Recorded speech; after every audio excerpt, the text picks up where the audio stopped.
can see it in your soul next. Hello. Oh. Is it me you're looking for? Wait, are we really we're live now?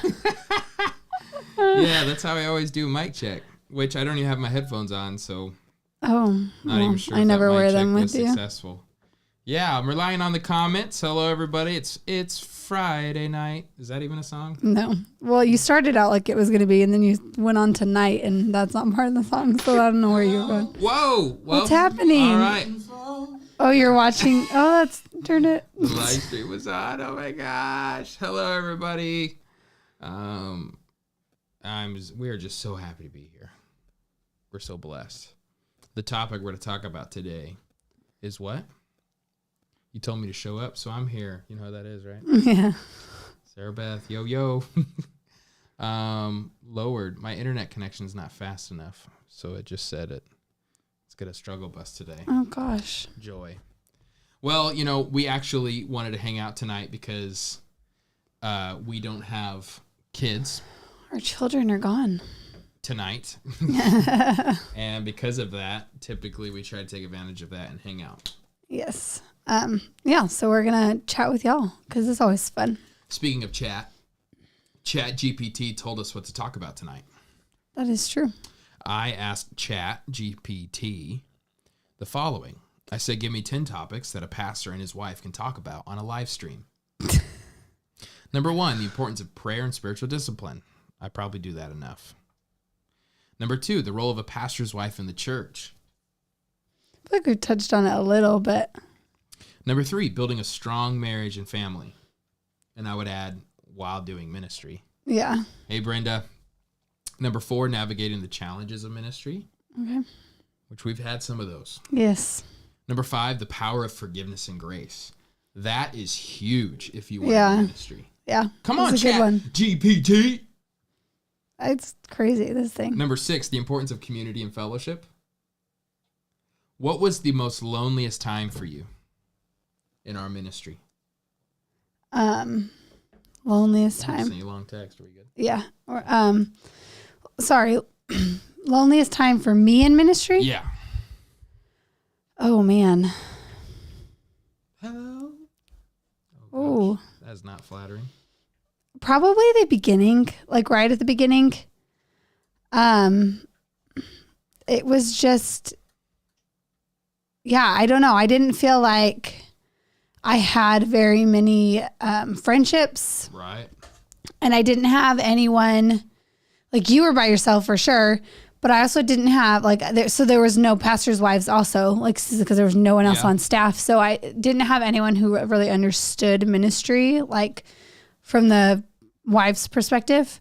Mm-hmm. So probably our first few years. Is not the first 2 years always the answer when we talk about the struggle? That's probably true. Yeah. Are you upset that we started so young? No, I wouldn't say I'm upset. I think that were there things that we could have done different? And we say this about our wedding. Like, we look back and we're like, man, there are things I would have done different. I would not have changed marrying him. Thank you. But we were just so young, and obviously I was paying for the wedding by myself. When older people said, you just don't know what you don't know. And that's so true. But it is. It is. It really is true. So yes, would we have done things differently? Would we have had more knowledge and wisdom and things in doing certain things? Yes, absolutely. But I think that we learned and grew so much in that season that while maybe it was harder on us because we were young, maybe we wouldn't have grown as much or in the way that we did had we started later. That's what I keep saying. I really like where we're at now, and we could not have gone to now without starting so young. Right. And I think you have to be really careful. I think all of us need to do this when it comes to how we analyze how we parented in the past, how we have led people. Your dog almost ate my HDMI cord. Oh, gosh. Maverick. Get out of here. We're having puppy issues. Major. This might be our most major conflict as a marriage that we've had give forever. me a break. That is not true. I know that I've been guilty of really downing what I've done in the past, acting like it was just terrible. right? And so what happens is you wind up really, first of all, offending those who've been with you since day one. Right. Or like the people that were there, Yeah. their hard work too. And you wind up discrediting what God was doing then. Like I hope I grow so much, that we grow so much every 5 years. It should be more than that, but let's just do conservative. He's going to break everything, guys. He is eating things. He's just walking and he gets hello, caught I'm in Maverick. the He has joined the podcast. And he joined your podcast too with Sarah. He did, yes. He just has to make his presence known. Let me finish the point. Sorry, keep going. What was my point? See, this is, Jordan. You already struggle. This is a source of pain here. You don't want to forget. It discredits. Oh, I hope every 5 years I look back at the last 5 years and I am like embarrassed because I've grown so much since then. Right. Right? That means you're learning. It's very scary. I read in a book by Eugene Peterson talking about some of the temptations of ministry. And you can get to the point. We're not there yet because we're just, I've done like 15 years of ministry, but full seven of lead pastor. You get to the point where you start mailing it in. You don't challenge yourself. You're not wrestling with the text. You're not humbling yourself. You're not looking for ways that people are calling you out, right? Yeah. And that's a scary place to be in. So I hope, obviously, being where we're at, we're supposed to keep growing, but I'd love to stay that still when we're 60 and 70 and so on. Right. But anyways, I'm grateful because here's what I do know about us 7 years ago when we were 23. Mm-hmm. We loved our people. Yeah. We loved God's word. Right. And we were just trying our best. And so praise the Lord that we had the people we had, and it was a good time. Yeah. But I'm really glad that that's over. I know, right? It's like we were just talking about this in the Target like 30 minutes ago. The baby phase, there's just things in life where you're like, yeah, like we struggled and we learned and it was great. But at the same time, you're like, yeah, I'm glad to move on to a new season. A few more that that Chat GPT said: the role of the church in serving and loving others. Okay, the value of reading and studying the Bible, the importance of self-care for pastors and their families, and the hope and joy found in the gospel of Jesus. The importance of self-care. I don't know if I love the phrase self-care because I think it's been robbed, by. So actually, really Sarah Beth and I talked about this on a podcast episode, not the one that's out, Plug it. but it's coming out. The Cultivate Women's podcast.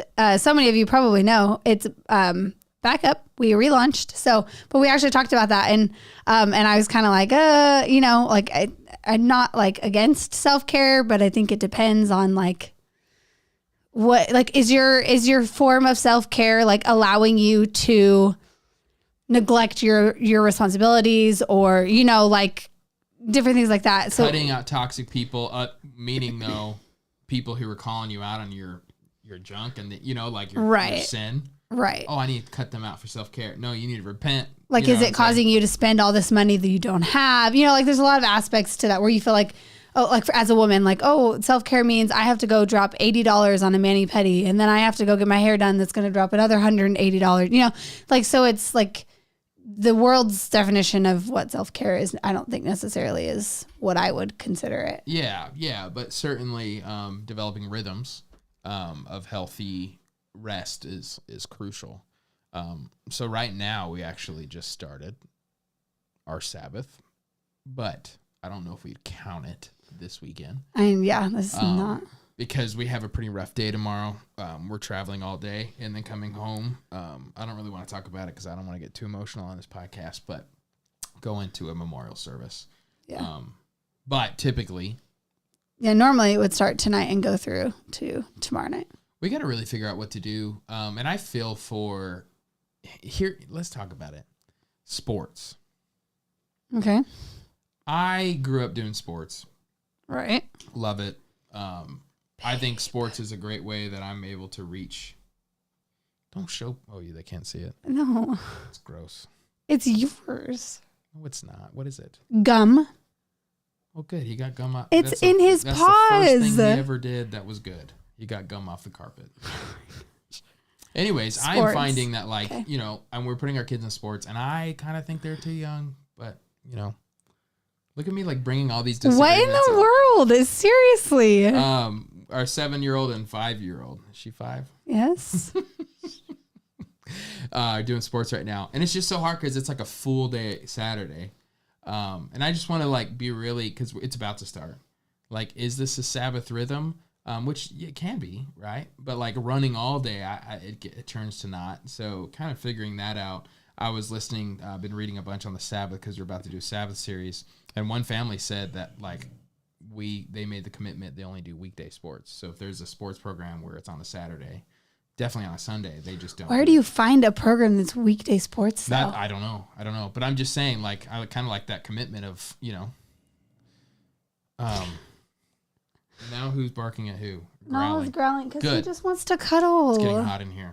So, I don't know where I was going with that. Yeah, sports. Were you done with that? Rest. Oh. Rhythms of rests are really helpful for marriage. Something I've never understood, and I want to get to one topic. I want to get to two topics, okay? Okay. Oh. Oh, I thought you were going to say me. I was about to get real mad here. You know what we're creating here? Anticipation. Golly, I was like. Because they couldn't hear it. Okay, anyways. Okay. So, I do want to talk about a really important part of ministry. So I think I titled this, Does Ministry Destroy Marriages? And it definitely does. Yeah.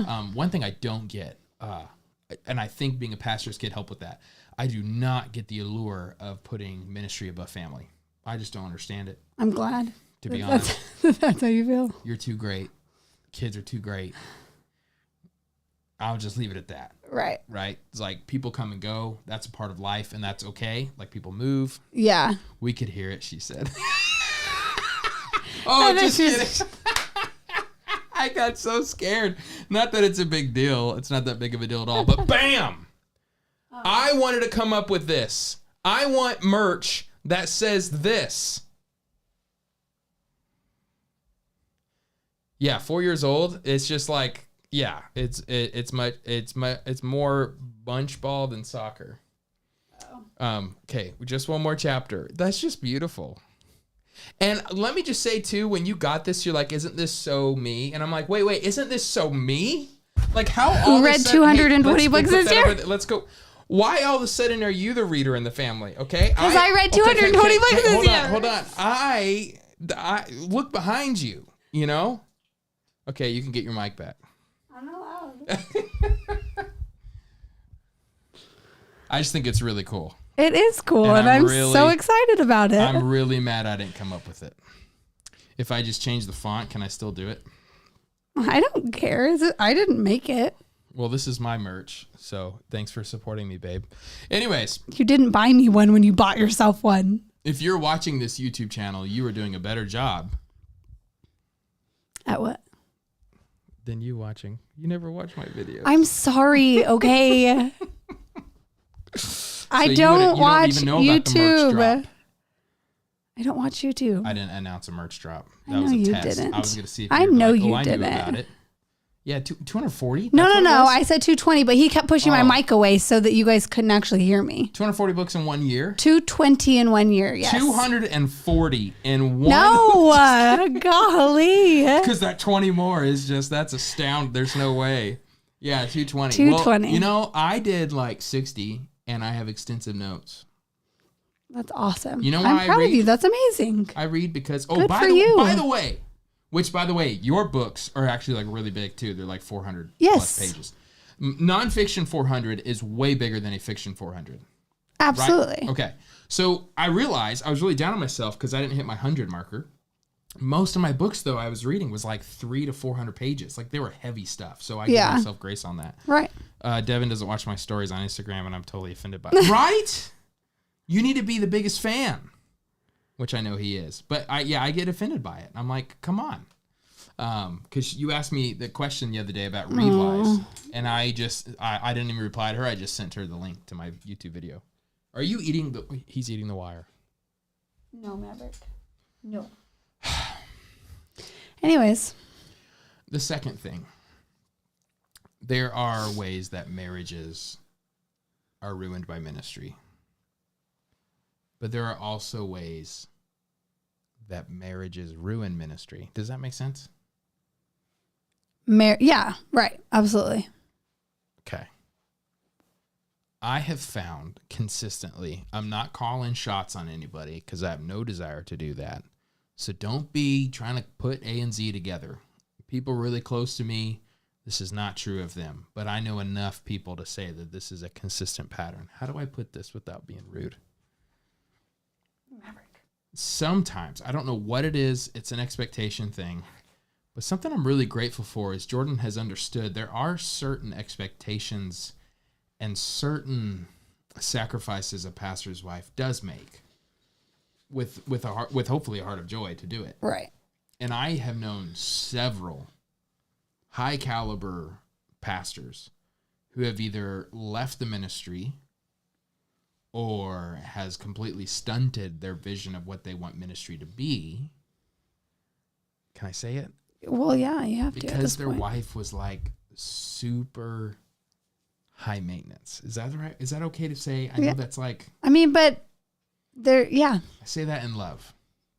But like, it just almost is like, you didn't sign up for this, did you? You know, right. That kind of thing.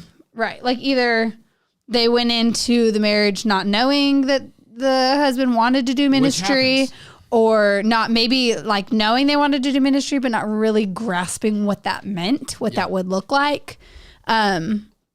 Yeah. Do you think you had a pretty good picture before we got married? I think so. And I honestly think it was because you were a pastor's kid. Mm-hmm. And so like, because I didn't grow up in the church. So I didn't have a like real good concept of church life and how it worked. And even I think from the average churchgoer, you wouldn't know the behind the scenes stuff that happens in ministry and for ministry leaders. So maybe even if I had grown up in the church, it still wouldn't have prepared me to be on the ministry leading side.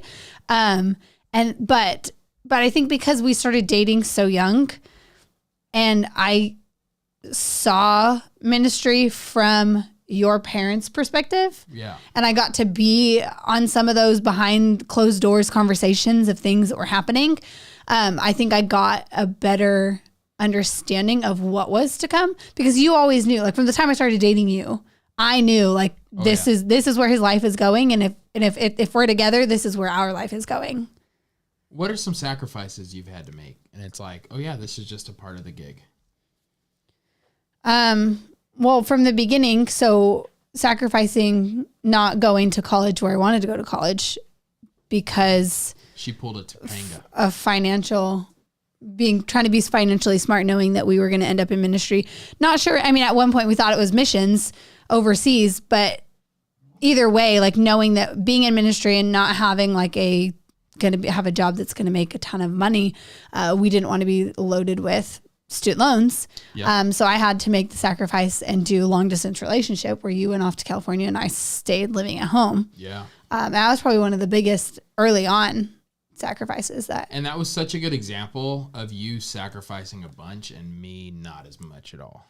Yes. I sacrificed because I wasn't with you either. Right. You know, like I missed you, but I had, but you got to go off and have a real community. College experience. Yeah. And, that's still unbelievable that you made that sacrifice. Yeah. Shout out to you. Thanks. Love you, babe. Love you too. But what are some things that you have seen other pastors' wives are just not willing to do? So outside of ministry, like he, as like the pastor and the one in charge, and like he has to have an outlet outside of ministry. Like, so knowing that like there are times where it's like you need to just go with like some friends, and like whether you're going to golf or you're going to whatever it is, and I've got all three girls by myself for however long it needs to be, or conferences, or like, you know, like you're going out to like speak at a conference, or you're going to for casino. I've spoken at conferences.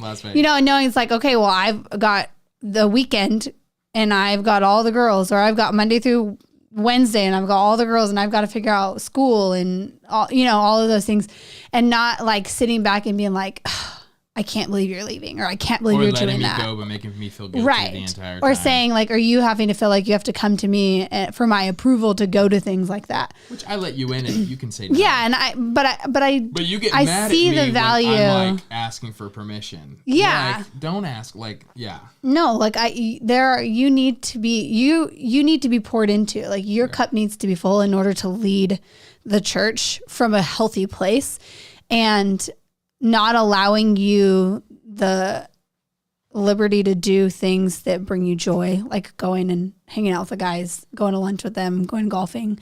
I mean, it can be little things up to like big things like conferences. Yeah.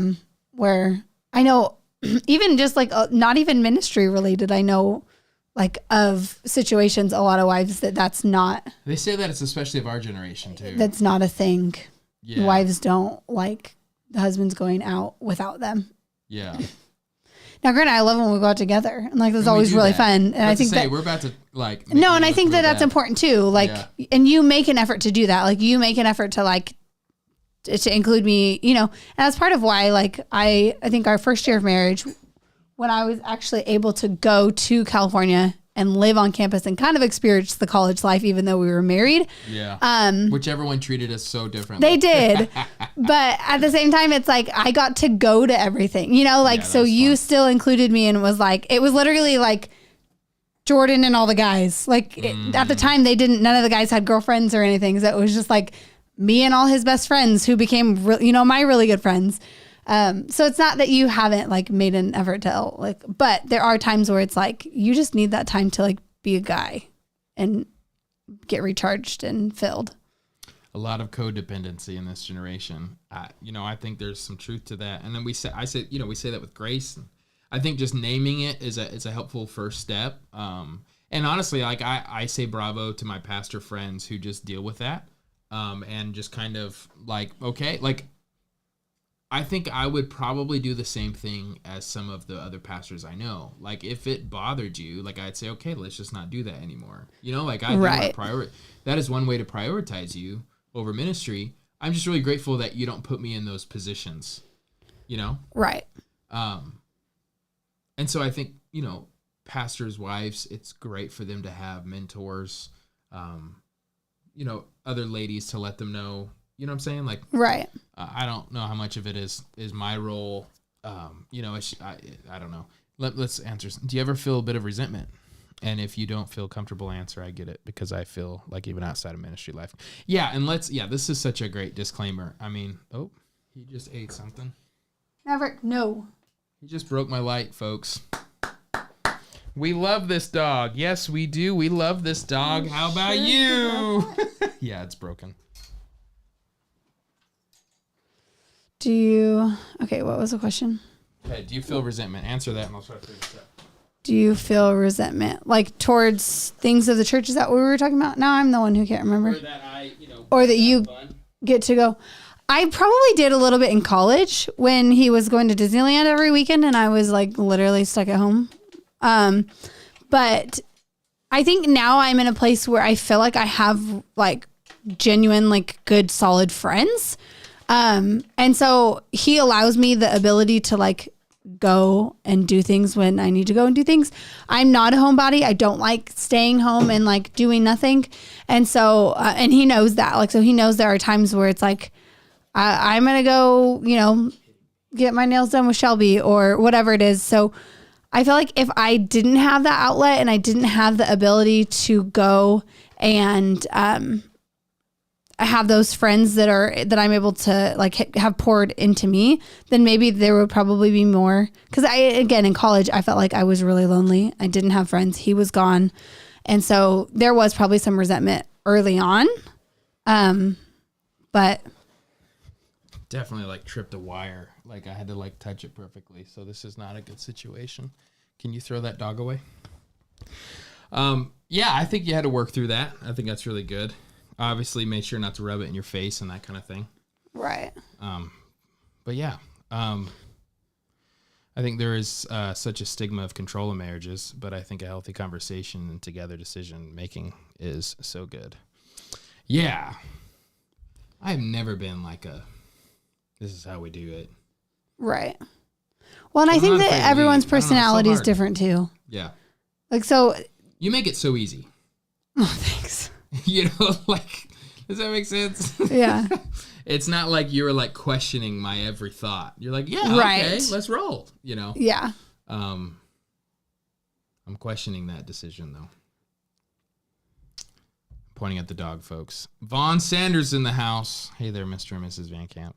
Anyways, Hello. I don't want this to drift negative, but that is a conversation. So, like when we do church plan assessments, a big part of it is, hey, wife, like, do you want to do this? Right. And if not, like, let's talk about that now. Yeah. And let's get you out of this now, because it adds a lot of pressure to marriage, and you know, it's almost just as much of a calling on the wife than it is the husband. But you struggle with that as well, because they really stressed with you during the assessment 8 years ago. Are you called? Yeah. No, And that made you real nervous, didn't it? it did, but I also wonder like how much of it was like I was just so young and like, you know, like it was, I definitely feel a call to ministry, and like, I don't know, maybe it's the way they went about it or the way they phrased the questions. It was like, did you have a Saul turning into a Paul? Right. Like, was it like God appeared to you in a dream and you were like, this is what I need to do with my life? You know, like, Yeah. So it's not, I did never feel like I really had that moment. Did I have like little things that were like indications that like God had put on my heart, like women's ministry and different, like, absolutely. But they made it seem like, was it this like massive, huge thing, you They know? also had really toxic advice. Well, yes. So I tend to not them anyways. listen to what they said, but they made Jordan feel guilty for wanting children. yeah, And, told us not to start a church and have kids at the same time, that we needed to like be well established in our church before we ever thought about having kids. It's so And funny. it was some odd Yeah. advice. Yeah. Okay. My wife does not feel the call to being a pastor's wife or missionary, and I do. I feel stuck and not sure the best way forward. Yeah, that's a great question. So here's the dog. Yeah, I think that's a difficult spot. Trying to think what my best advice would be on that. I think the reality is I can't speak from experience. And so, you know, that's a big part of it. You know, I can't say that I've been there, but I will say that I think ministry would not be nearly as enjoyable nor as effective if my wife also didn't feel called. But I think I would press in and really just have like not accusatory questions at all, but just like, let's journey through that. Like, what is it that makes you feel not called? And sometimes it's a source of insecurity. It's a source of something that can be worked through, right? Of the gospel. You know, maybe it's, just kind of doing some emotional health things and trying to work through, maybe there's a wounding that she has seen in ministry, and so she wants to avoid that.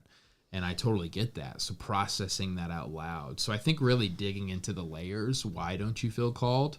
And often like for you, you know, for a lot of people, it's like, oh, it's not that I am not called. I just don't know if I am called. And I think that's a difference there too, between somebody knowing I am not. Like, this is not what I want to do. Or I just don't think so. And I think that's a great journey to wisdom. I love that phrase. I think it was Vance Pittman who said it. Anytime you have a lack of clarity, it's an invitation to more intimacy, right? So if you have a lack of clarity on your life or in your calling or what season you're in, it's actually an invitation from God to lean into him even more.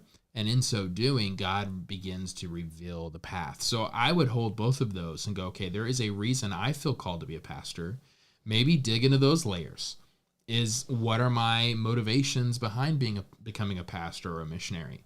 And there are 1,000 reasons why people want to be a pastor that are not good, which is why so many bail out. There's many other reasons. You know, there's a lot of, I need to look that up.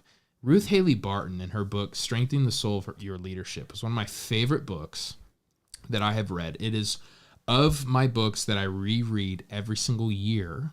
And I recently took notes on it on my Notion. And let me pull that up real quick. Can I, while you're looking for that, can I say that would something? be phenomenal, darling. I think also too, something that was nerve-wracking for me going in was there are at least there used to be, I still kind of think there is, but there were these like expectations of a pastor's wife.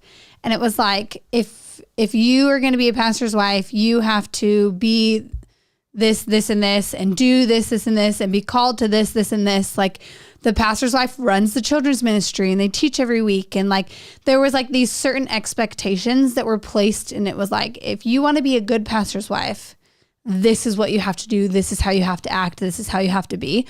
And so like, that could be part of it too. It's like, she is seeing like things and it's like, well, I'm not gifted that way, or this is not how I feel, like not wanting to do whatever that is. Cause I know that was something for me that was like, I did not feel called to children's ministry. Like I ran it and I did it because we were church planning and that's what needed to happen because we needed that slot filled. Yeah. But the minute I was able to hand that off to someone who felt called and gifted to that, I was like, please do it so that I could step into my calling. Too, of like, and a kind of all leadership is like, especially when you're younger, you do what you have to do. That's true. To eventually do what you want to do. And yeah, absolutely. You definitely were able to do that. And that's pretty incredible. Can I talk about that? Yeah, go ahead. Yeah, I think Ruth Haley Barton in her book, Strengthening the Soul of Your Leadership on page 50, she talks about hidden drivers. So hidden drivers behind why leaders lead and why they function and what keeps them going. And I'm a little worried that this is a little bit too long. And I'm going to list a couple. So maybe you are a leader whose father was stern and demanding and who never had and you never heard a full and unconditional I love you. That leader finds himself on a performance treadmill, always working unconsciously to gain approval and a sense of self. So some people are driven to pastoral leadership because they think that approval can come through that performance treadmill called ministry. Or you're a leader who was raised in a punishing environment where there is an inordinate emphasis on being good and behaving, develops perfectionist tendencies, and that keep feelings of shame and inadequacy at bay. So the longer this perfectionism remains unacknowledged, the more likely she is to hurt herself and others with unrealistic expectations and ideals. So she goes on to list several different hidden drivers, things that like you were raised with, and you try to like superficially cover that with something called ministry, which is like the worst thing to do. But it's kind of a natural thing that you kind of think, oh, this is where I can really fulfill that. What you got? No, what was it? Oh, it looks like you're about to say stuff. No, I was fixing I missed the beginning. What do you mean feel called as a pastor's wife? Like how, yeah, like when you, as a pastor, you feel that like, you feel called to be a pastor, having that same calling, having that same like moment or whatever it is of like, oh yeah, like I am called to be in ministry alongside my husband. Yeah. Yeah. And I get that whole feeling versus knowing. And, I think God is gracious sometimes and he does tap into our emotions. But yeah, the call looks different for so many different people. Yeah. And so sometimes we make a big deal about how we got called and we enforce that on everybody else. I know some people who kind of said like, I don't know if I'm called, but I'm done with it. We're suing Maverick Van Camp for, did you see that almost...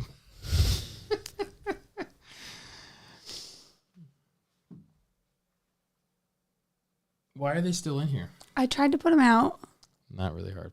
Oh, okay. And so much of the expectations set of you are worldly. Holding to the truth of the Bible is so important. I love the aspect of talking through insecurities. Great advice. Yeah. And the reality is so many pastors, when they go into ministry, they actually have way too big of an ego and they're going into it for all the wrong reasons. And yet God humbles them and it turns out to be a great thing. And so often the wife is the one who's doesn't have that ego and sees all how it's hard and sees the impossibility of it. And so that's a really good balance, right? Because, if you just think it's impossible, then you'll never do it. If you think anything is possible because of how smart you are, you're going to have a huge ego. And so it's a great balance. That would have been bad. It definitely just like barely touched the camera. Praise the Lord that, cat-like reflexes. Cat-like when it's a dog. All right. Let me know if you have any questions. We just wanted to hang out and talk, and ChatGPT said that the title that I titled this would be helpful.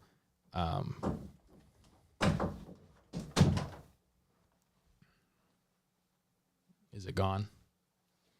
Yeah, but I'm afraid he's just going to sit there and cry. Where'd you put him? Just out.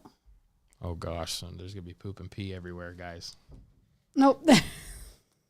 He just opened the door. One of the worst mistakes I did was having a sliding door right behind you. We added that door so it connects to the living room, and the dog's right back. Guys, there's no escaping the puppy. You're making life hard. Are you going to talk? You better not eat it. Oh, okay. Don't you dare. You're just so sweet. Well, we're in a really fun season of ministry right now. Yeah. So February 12th, that's Super Bowl Sunday. We have been so far meeting at Heart Cry Church. Started out on Sunday nights. Now it's Sunday afternoons. Ever since really the COVID lockdowns, we were kicked out of the theater. We didn't have a place to meet, and so we just kind of landed there for safety. We look up, and all of a sudden 2.5 years are going by, and we still are there. And that's definitely not what the plan was. Us almost moving to California put a delay in those plans. I didn't want to move us and then me leave and all sorts of stuff. But we're really, really grateful. Howdy, y'all, cute pup. Well, you know what, Luke, you haven't seen what he's been doing, okay? And so, and yes, Sarah Beth, he is giant. He's growing. He's gotten a lot so much. But we're so excited. I'm excited for so many things. Of course, do you have a dog carrier? Like a kennel? Is that like those baby carriers? I don't have a baby carrier, but I have we're not that level. But I do have a kennel. But if I put him in it right now, he's just gonna cry. There's no answer to this dog. It's just misery, no matter what you do. It is and so February 12th is move-in day. I sure hope so. Almost everything's come in. Yeah. Y'all, inflation's a thing. Buying all the stuff. Somebody asked, like, you didn't have all this before? We've had to buy sound, a trailer. It's like, starting from scratch. Right. The reality is we had so many benefits being at the theater, things like chairs, certain sound things just we didn't need at the movie theaters. Right. Plus, the movie theater limited what we were able to use to decorate the place. So we didn't have any of that. And then when we moved, and the stuff we did have in 2016 when we launched was all donated. So now that it's 2023, my sound guys, she's saying a kennel. My sound guys are like, this stuff is ancient. We have to get new stuff. So you had to get new stuff there. You had to get a trailer big enough to store it. You have to get chairs because we've never had to do chairs before. Right. Signs, praise the Lord for it. I'm so excited for it, but we've never had before. You say a stage? And a stage because which we've never had. The theater never had room for a stage. Right. And plus it was seated to where, anyways, it's all new. And praise the Lord that the Southern Baptist Convention helped us. People have been gracious and giving to us. And so we've met the goal, I believe, mainly because of how much savings we had for this moment. But it's just so exciting. What I'm most excited about, I'm excited to be in our own place. I'm so excited to be Sunday mornings again. But I look at the leaders, I look at the people we have, and I just know they're just great people, stepping up in incredible ways, really just love the way of Jesus. I really think that we are ready for another harvest season of new believers because I see leaders we have, like multiple leaders within our together groups. And I'm like, all of you can lead a group of your own. Right. Like we're ready for this. We just need some more folks. And I just know that's that we're going to be there. Perks on Mission, trailer 2. Oh, wow. You've been dropping some cash. Yes. We have been dropping a lot of cash. I can't believe we did what we did to start with. Cause 7 years ago we spent nothing compared to now. Right. We have spent, is that all right to share the number or? I don't know. It's fine, right? Mm-hmm. We're going to be close to dropping $70,000 altogether. Yeah. And that's with us cutting a lot of, that's with us saying phase 2 will come, it's just crazy, we got a great deal on a trailer, but it's still $11,000. Stages are crazy expensive, especially if you want them to be portable. So we tried to avoid a stage by making our own. And then we realized the weight of our own stage would be around 2 tons. And you wouldn't be able to fold it. You would just stack it. And we're like, this is dumb. This is why portable stages are a thing. Right? So we kept trying to find creative ways to get out of it. We're like, there's no way. You just have to eat the cost and move forward. But, you know, like that's a business principle. I know the church isn't a business, but it has to operate that way at times, especially with things like money and different things. And so the reality is like you have to spend money to make money, meaning like, you know, you want to bring your best foot when you're at a new location. And there's those little things. Culture speaks so much to people when they enter into a room, and that stuff costs money. And so it's such a bummer that people are so negative about money in the Christian circles. And I get it. I get how people abuse it, but also it's just like, we can't be so stingy. Like, let's make something pretty. Yeah. Like the same people who complain about churches spending money are the same people who also complain about churches who aren't nice. It's like, which one do you want? You know, right. If you want a nice church, that costs money. So, you know, which one do you want around here? And they don't know what they want. But anyway, isn't it just so exciting? I'm very excited. It's going to be amazing. Yeah. And so we're doing a thing called Formed by Jesus. It's a 2+ year series of apprenticeship to Jesus. We determined 9 different practices that be helpful for our church. And so we're going to have a podcast called Formed by Jesus. We're going to interview people from our church and asking them like, hey, at every stage, every part of the practice, hey, we're doing Sabbath. How was your first Sabbath ever? How was this? How was that? Let's go, Chris G. Super chat in the house. Just a little some.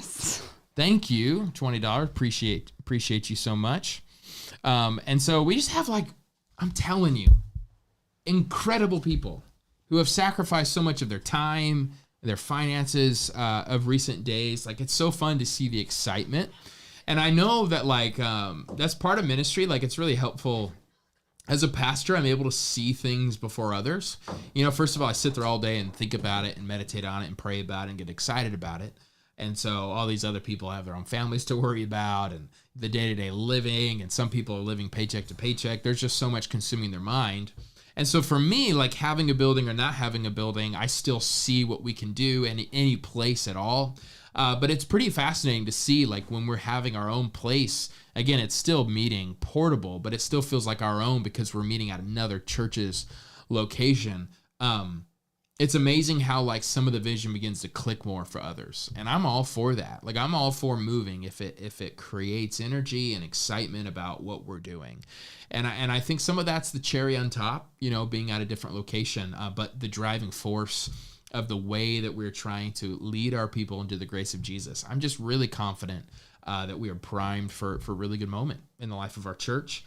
And it's so true. Rick Warren, I heard him say in an interview that most pastors leave right before year 7, and most churches finally begin to take off after year 7.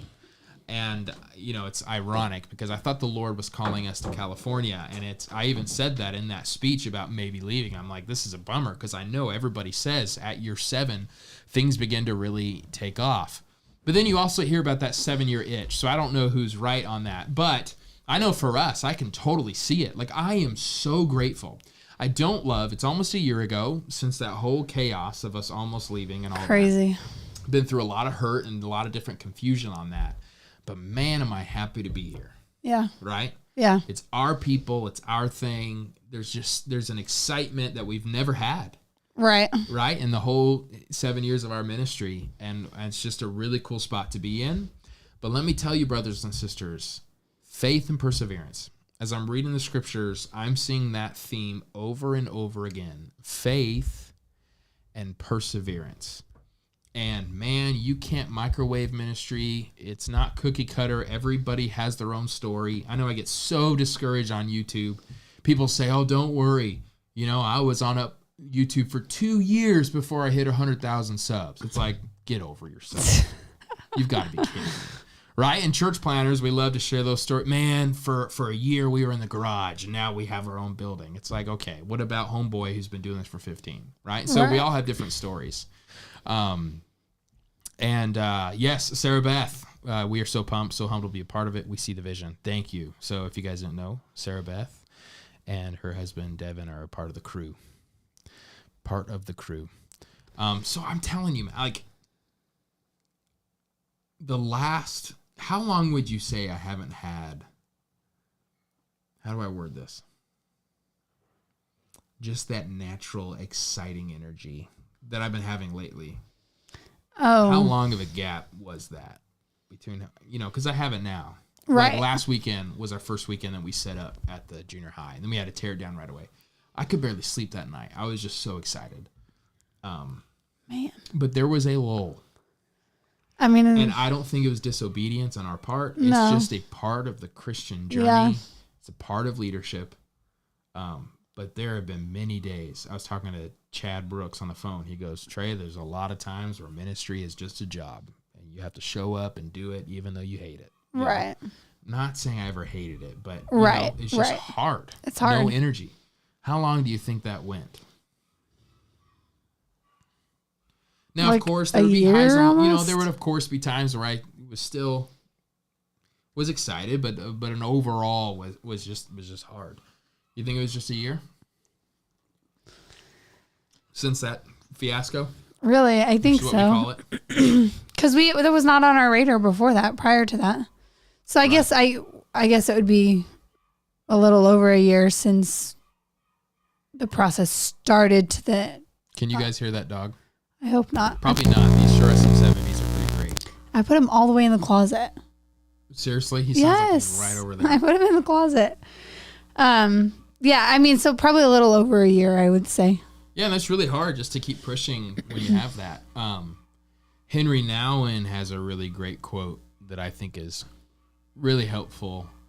We are talking about Moses right now in our church, and I'm going to quote this guy on Sunday. Henry Nouwen says, the great illusion of leadership is to think that man can be led out of the desert by someone who has never been there. Right? And so, if you're a leader, the season you're going through, you are specifically designed to help people go through that thing later. Right. Right? Like when you see the Israelites, man, they are just struggling in the wilderness. Moses, especially at times, seems to really rise above that and be the leader that they need. And it's because he's already been there. Right. He's already done the wilderness wandering phase. Yeah. Well, and I feel like that can apply to so many things too. Like there are things that we go through in life that we're like, never really quite understand why. And maybe we never will, or we will eventually. But like the here and now is like, because you're able to minister to someone who goes through that later down the road, Yeah.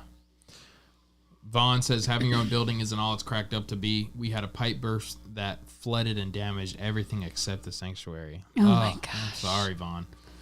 Wow. I know. I love at times being a renting customer. Right. If something's broken, we don't have to fix it. And I have a lot of joy knowing that I don't owe nobody nothing at night. Yeah. There really is joy in every season. Right. And looking at my strengths finder, Chad Brooks, I sent him all 34 of my strengths. He's going to kind of do a coaching call with me. I'm really excited about. Nice. He talks about, it used to be, did I just hit you and then it tweaked she's having some back spasm thing going. But he talks about the strengths finders. He says it's kind of like having a basketball team or a football team where you have more than 5 and you just, when to play what. So he's going to help me show it's more than just those 5. It's all of them, right? Gotcha. But one of my strengths is being futuristic, and a lot of leaders are that way. But the problem with being futuristic is you forget to enjoy the now. Right. Yeah. And so I've been really working on that.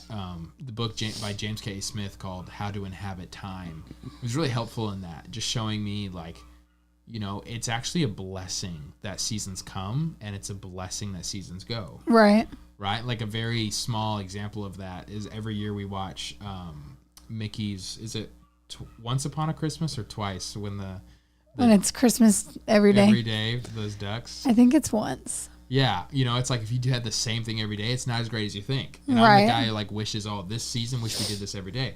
And so even looking at the age of our kids, even today, I was like, I'm so grateful for this moment. And I know it's going to be gone soon. What a privilege. That almost makes this moment more special. Right. And so it's the same in the life of our church plant and in the life of our marriage.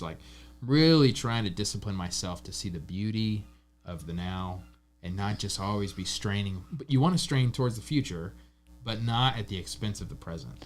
Well, and I feel like Sabbath has really helped with that. Come on. Sabbath, being able to take one day a week and really just you're not focused on anything else. You're not working. You're not looking at the future. You're not, it's just a time to be in the now, to be present with the Lord, with your family, with your spouse. rest and just be thankful for the season that you're in.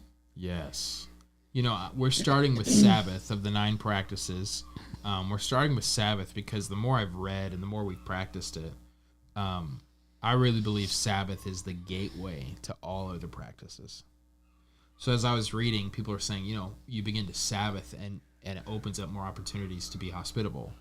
You start to Sabbath and you actually are more generous because you've learned to cultivate a grateful heart and you realize you don't have to have as many things. Therefore, Right. you can give away things all week, right? When you Sabbath, you're able to have a spirit of prayer. Like, it's crazy what that one discipline, the discipline of prayer, can begin to do in your life. Right. And so I almost am at that point where when I want to disciple somebody, I say, okay, great, let's start with Sabbathing. Yeah. And communal Sabbathing, which is we haven't done as great of a job at, but we want to lean into more as I study it, and I am so excited for our church to go through it, is Sabbath. As my introverted self, I just imagine my Saturday as me being alone all day.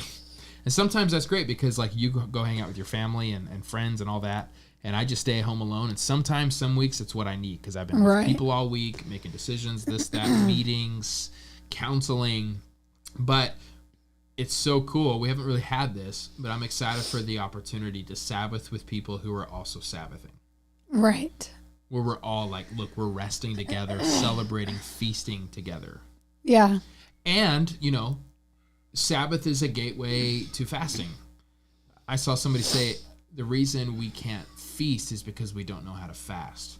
Sabbath is like, okay, you're going to have a day of feasting. Okay, for that to be special, you have to learn how to fast throughout the week. Right. Right? So it's such a gateway. You know, I don't want to, you know, gateway discipline versus saying like a gateway drug, right? So it's the opening to so many things. I feel like, yeah, I'm excited to try the communal Sabbathing. And I had told you this, but I think you read it in a book. But I want to say that I said it first. Ooh. What's wrong with your voice, girl? I don't know. Figure it out. What did you say first? I talked about having like a group of people that we like rotate houses. So like for our Sabbath starts a Friday night and then it's the Saturday. So it's like I think whatever you read, you expanded on it. But what I'm trying to do for folks, our people, is to have it start Saturday night so that the Sunday worship is a part of it. Right. So typically the pastor has to have the difficulty of doing Sabbath differently because he's like technically, but whatever. Anyways, it can happen where like maybe both of us, we coincide on Saturday nights, right? Like all four of us. But you had said 4 families. And they rotate houses. So like once a month, you are the one that hosts the Friday night or whatever night it is, the dinner. So it's like you're putting together the dinner, everyone comes over and it's just a time to hang out and enjoy a meal. And then like the next day, like, so Saturday, like, and this is where I didn't get that far in. It was more of like dinner and rotate people's houses. Right. But you'd read something in the book that had said like, okay, and then like they rotate off of like one couple watches the kids while the other ones goes like on a morning hike on Saturday morning, or you know, like picking different things and each going through like, and you each cycle through like taking turns doing this, taking turns hosting, taking turns watching the kids.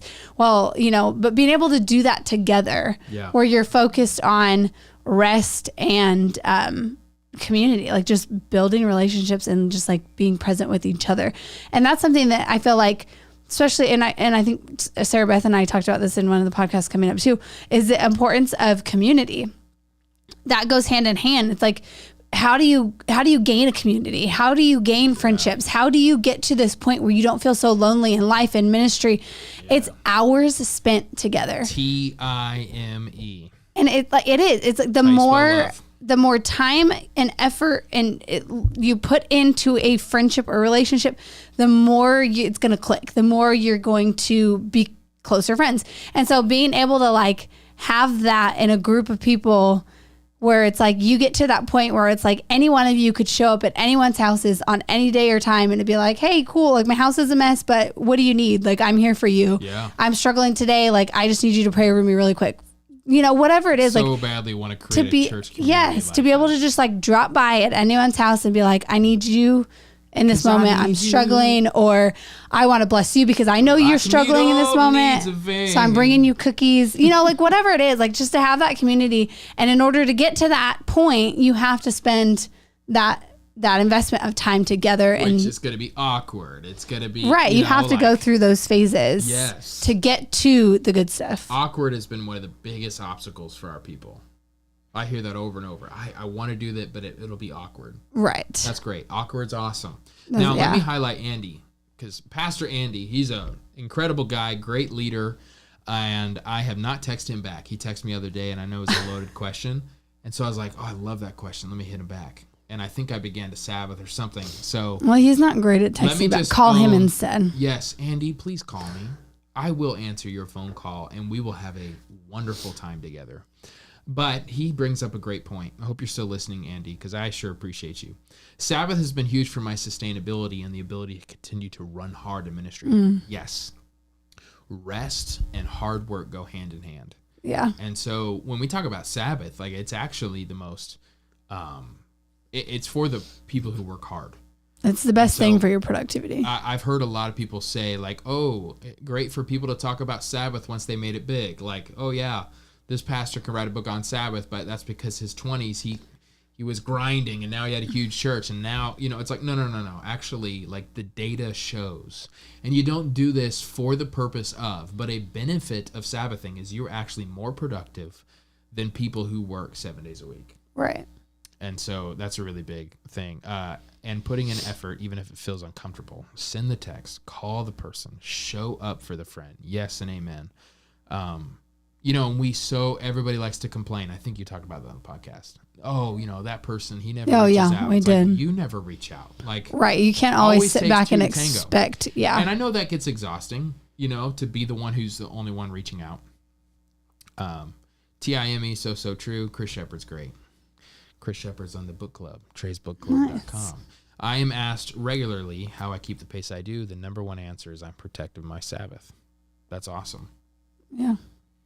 Yeah. I was asked that a few years ago. Somebody asked, how do you do the pace you do? I was, at that time, full-time, pretty much part-time, but felt full-time, concrete, starting a church plant, vlogging like every day. Yeah. I was doing a lot of stuff. Right. And somebody asked me, how do you do it? And I think I gave the dumbest answer. Now I know I should have just told the guy. He was like 40. He had planted a church around the same time as me. Different stage of life, though. I should have said, bro, it's because I'm young, and it's going to hit me soon. Like, that should have been my answer. But I was all creative, and my creative strategy is how I do this, how I do that. There are seasons where, man, it's hard to have the energy. But, man, if you try to do all of it without Sabbathing, that thing's going to hit you hard. Ruth Haley Barton, she had another book about work and rest. I forget what it's called. I think it's literally called Work and Rest. But she actually pointed out that some people literally get ill or sick or something bad happens to them just to it's God's gracious hand of slowing them down. Right. And it's one of the biggest things we brag about in our culture today. I'm working hard. I'm never sleeping. That is so bad. Okay, my man, cross-culture Christian, we Seventh-day Adventists believe that what we think about the Sabbath is what we think about God. Come on. You know what? I actually really, Kevin, I wanted to interview you about the Sabbath because you have way more experience about Sabbathing than I do. And so I'm going to hit you up, see if it's possible on our Formed by Jesus podcast, just talking about the practice. I thought about that. But anyways, we're going to do a Sabbath series soon, and I'm really excited about it. If we see the Sabbath as a killjoy, waste of time, then we might see God as a demanding tyrant. It's so good. Or is that, you told me a statistic about Sabbath. Is that the denomination? Yes. Yeah. Okay. So the SDA, the Seventh-day Adventists, they are like known to be the people who live the longest. So they saw people, there's a community in Loma Linda.